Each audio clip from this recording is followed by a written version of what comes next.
Chopin Kate, a decent woman. Madame Baroda was a little angry to learn that her husband had invited his friend Gouvernail to spend a week or two on their plantation. They were wonderfully entertained during the winter, spending most of it in New Orleans in various forms of easy decomposition. Now, when she was looking forward so impatiently to a period of undisturbed peace and serenity tête-à-tête with her husband, he told him that Gouvernail was coming for a week or two. She had heard about this man, but she had never seen him. He was a friend of her husband from the university, and now he is a journalist and a completely non-secular man, for which reason she probably never met him. But his image was formed in her subconscious. She imagined him tall, thin, cynical, with glasses and hands in his pockets. She didn't like him. Gouvernail was thin enough, not very tall, not too cynical, did not wear glasses and did not keep his hands in his pockets. And having introduced himself to her at the first meeting, she rather liked him.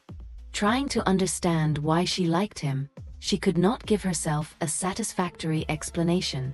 She saw in him neither the genius nor the promising characteristics which, as her husband Gaston often assured, he possessed. On the contrary, he sat rather silent and receptive before her chatty eagerness to make him feel at home and in the face of Gaston's frank and verbose hospitality. His manners were courteous enough for the most demanding woman, but he made not the slightest attempt to gain her approval or even respect. As he settled down on the plantation, he seemed to like to sit on the broad portico in the shade of a large Corinthian pillar, smoking cigars lazily and listening attentively to Gaston's stories of the sugar planter's experience.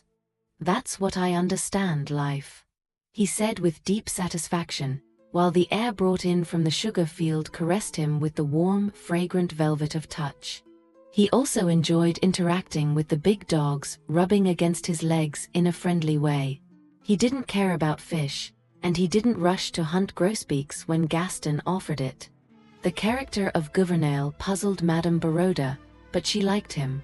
Indeed, he was a nice, harmless fellow. A few days later, when she recognized him no better than she had at first, she stopped being puzzled, but she continued to feel hurt. In this mood, she left the guest with her husband, in general, completely alone. Discovering that Gouvernail did not pay attention to the unusualness of her act, she began to impose her company on him, accompanying him on idle walks to the crusher and wandering through the flooded zone. She was constantly trying to penetrate the mystery with which he had subconsciously enveloped himself. "When will he leave, this friend of yours?" she asked one day. "As for me, I'm terribly tired of it. Another week, dear. I don't understand, he doesn't bother you at all." "No, it does not. And I would prefer to be disturbed. Then I would know what to come up with, to do to make him comfortable and pleased." Gaston took his wife's pretty face in his hands and looked into her worried eyes with a gentle smiling look. The two of them dressed together in Mrs. Baroda's dressing room. "You are full of surprises, ma belle," he said. "Even I can't imagine how you'll behave in certain situations." He kissed her and turned to the mirror to tie his tie. "You," he continued, "take poor Gouvernail so seriously, and worry so much about him, that it's the last thing he expects." "Worried?" she rejected vehemently. "Nonsense. What are you talking about? I'm worried, here's more. But you said he was smart." "Yes, it is. But the poor guy is so overworked by overwork at work. That is why I invited him to rest with us." "You said he was full of ideas," she retorted implacably. "I expected to at least see an interesting person. In the morning I will go to the city to hem spring clothes. Let me know when Mr. Gouvernail is gone. I'll be at Aunt Octavia's." That evening she went to sit on a bench under an oak tree at the end of the gravel path. She had never been so confused in her thoughts and feelings. She could not understand anything in this confusion except a clear sense of the need to leave her home in the morning.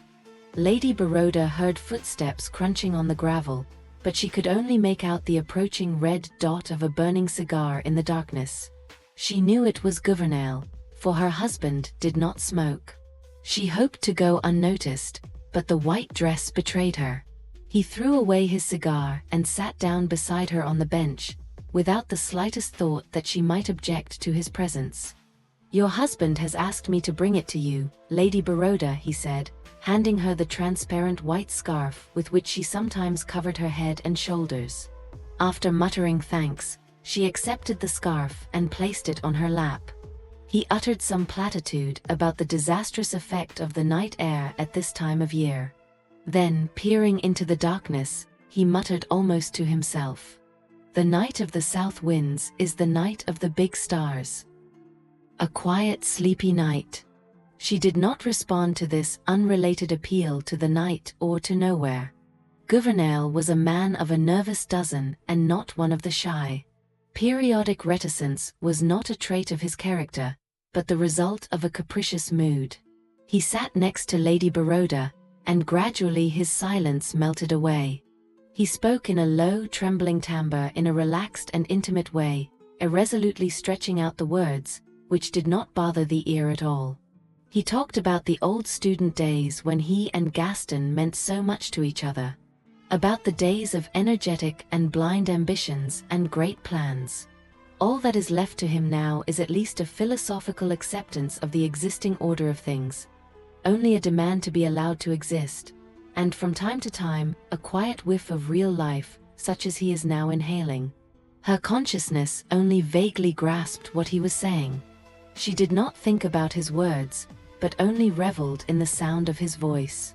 She wanted to reach out in the darkness and touch his face and lips with the sensitive pads of her fingers. She wanted to get close to him and whisper in his cheek, no matter what, and she might have done so if she hadn't been a decent woman. The stronger the impulse to approach him, the farther she moved away from him.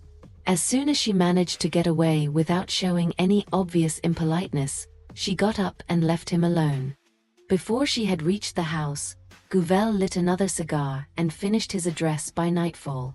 That night, Madame Baroda was anxious to tell her husband, who was also a close friend, of her madness. But she did not give in to temptation. In addition to being a decent woman, she was also a very sensible woman. She knew that there are battles in life in which a man must fight alone. When Gaston woke up in the morning, his wife was no longer at home. She left on the earliest train of the morning and did not return to her house until Gouvernail left it. There was talk of inviting him again next summer. That is, Gaston really wanted it, but his desire yielded to his wife's zealous objection. However, before the year was over, she herself offered to invite Gouvernail to visit again. The husband was surprised and delighted at the proposal. "I'm so glad, chère Amy, that you've finally overcome your dislike for him. After all, he really did not deserve it." She pressed a long and tender kiss to his lips, laughed and said, "Oh, I overcame everything. You'll see. I'll be very kind to him this time." Friends, thank you for watching. Support the channel with subscriptions, comments, and a thumbs up. I am waiting for you at the next get-together with the book. Your narrator, Irene.